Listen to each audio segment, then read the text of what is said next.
সরকারি চাকুরিদের জন্য দীর্ঘ প্রতীক্ষিত নবম পে স্কেল নিয়ে আসছে বড় সুখবর। কেবল কর্মরতরাই নন, নতুন বেতন কাঠামোর সুবিধা পেতে যাচ্ছেন অবসরপ্রাপ্ত পেনশনভোগীরাও। জাতীয় বেতন কমিশনের প্রাথমিক সুপারিশ অনুযায়ী নিম্ন আয়ের পেনশনভোগীদের মাসিক পেনশনের পরিমাণ বর্তমানের তুলনায় দ্বিগুণ হতে পারে। একই সঙ্গে বৈশাখী ভাতা, টিফিন ও শিক্ষা ভাতাতেও আসছে বড় ধরনের পরিবর্তন।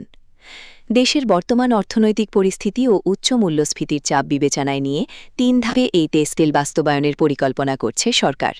এরই মধ্যে পে স্কেল পুনর্গঠিত কমিটি তাদের সুপারিশমালা তৈরির কাজ শুরু করেছে, যা দ্রুতই সরকারের উচ্চ পর্যায়ে জমা দেয়া হবে। পেনশনে বড় স্বস্তি। নতুন সুপারিশ অনুযায়ী যাদের মাসিক পেনশন ২০,০০০ টাকার কম, তাদের ক্ষেত্রে পেনশনের হার ১০০% বা দ্বিগুণ করার প্রস্তাব দেওয়া হয়েছে। এছাড়া ২০,০০০ থেকে ৪০,০০০ টাকা পর্যন্ত পেনশন পান এমন ব্যক্তিদের ক্ষেত্রে ৭৫% এবং ৪০,০০০ টাকার বেশি পেনশনভোগীদের ক্ষেত্রে ৫৫% পর্যন্ত ইনক্রিজ সুপারিশ করেছে। এতে অবসর জীবনে থাকা বয়োজ্যেষ্ঠদের আর্থিক টানাপোড়েন অনেকটাই কমবে বলে আশা করা হচ্ছে।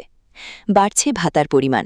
প্রস্তাবিত বেতন কাঠামোতে বৈশাখী ভাতা মূল বেতনের ২০% থেকে বাড়িয়ে ৫০% করার কথা বলা হয়েছে।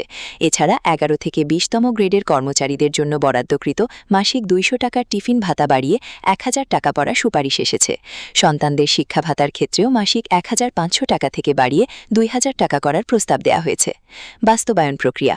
অর্থ বিভাগ সূত্রে জানা গেছে, আগামী অর্থবছরের বাজেটে মূল বেতনের একটি অংশ কার্যকর করার জন্য প্রাথমিকভাবে প্রায় ৩৫,০০০ কোটি টাকার একটি খসড়া বরাদ্দ রাখা হয়েছে।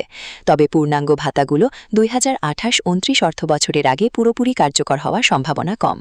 অর্থনৈতিক বাস্তবতা মাথায় রেখেই সরকার ধাপে ধাপে এই নতুন বেতন স্কেল কার্যকর করার পথে হাঁটছে।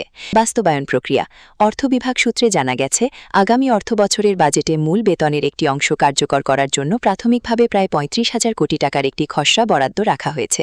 তবে পূর্ণাঙ্গ ভাতাগুলো ২০২৮-২৯ অর্থবছরের আগে পুরোপুরি কার্যকর হওয়ার সম্ভাবনা কম।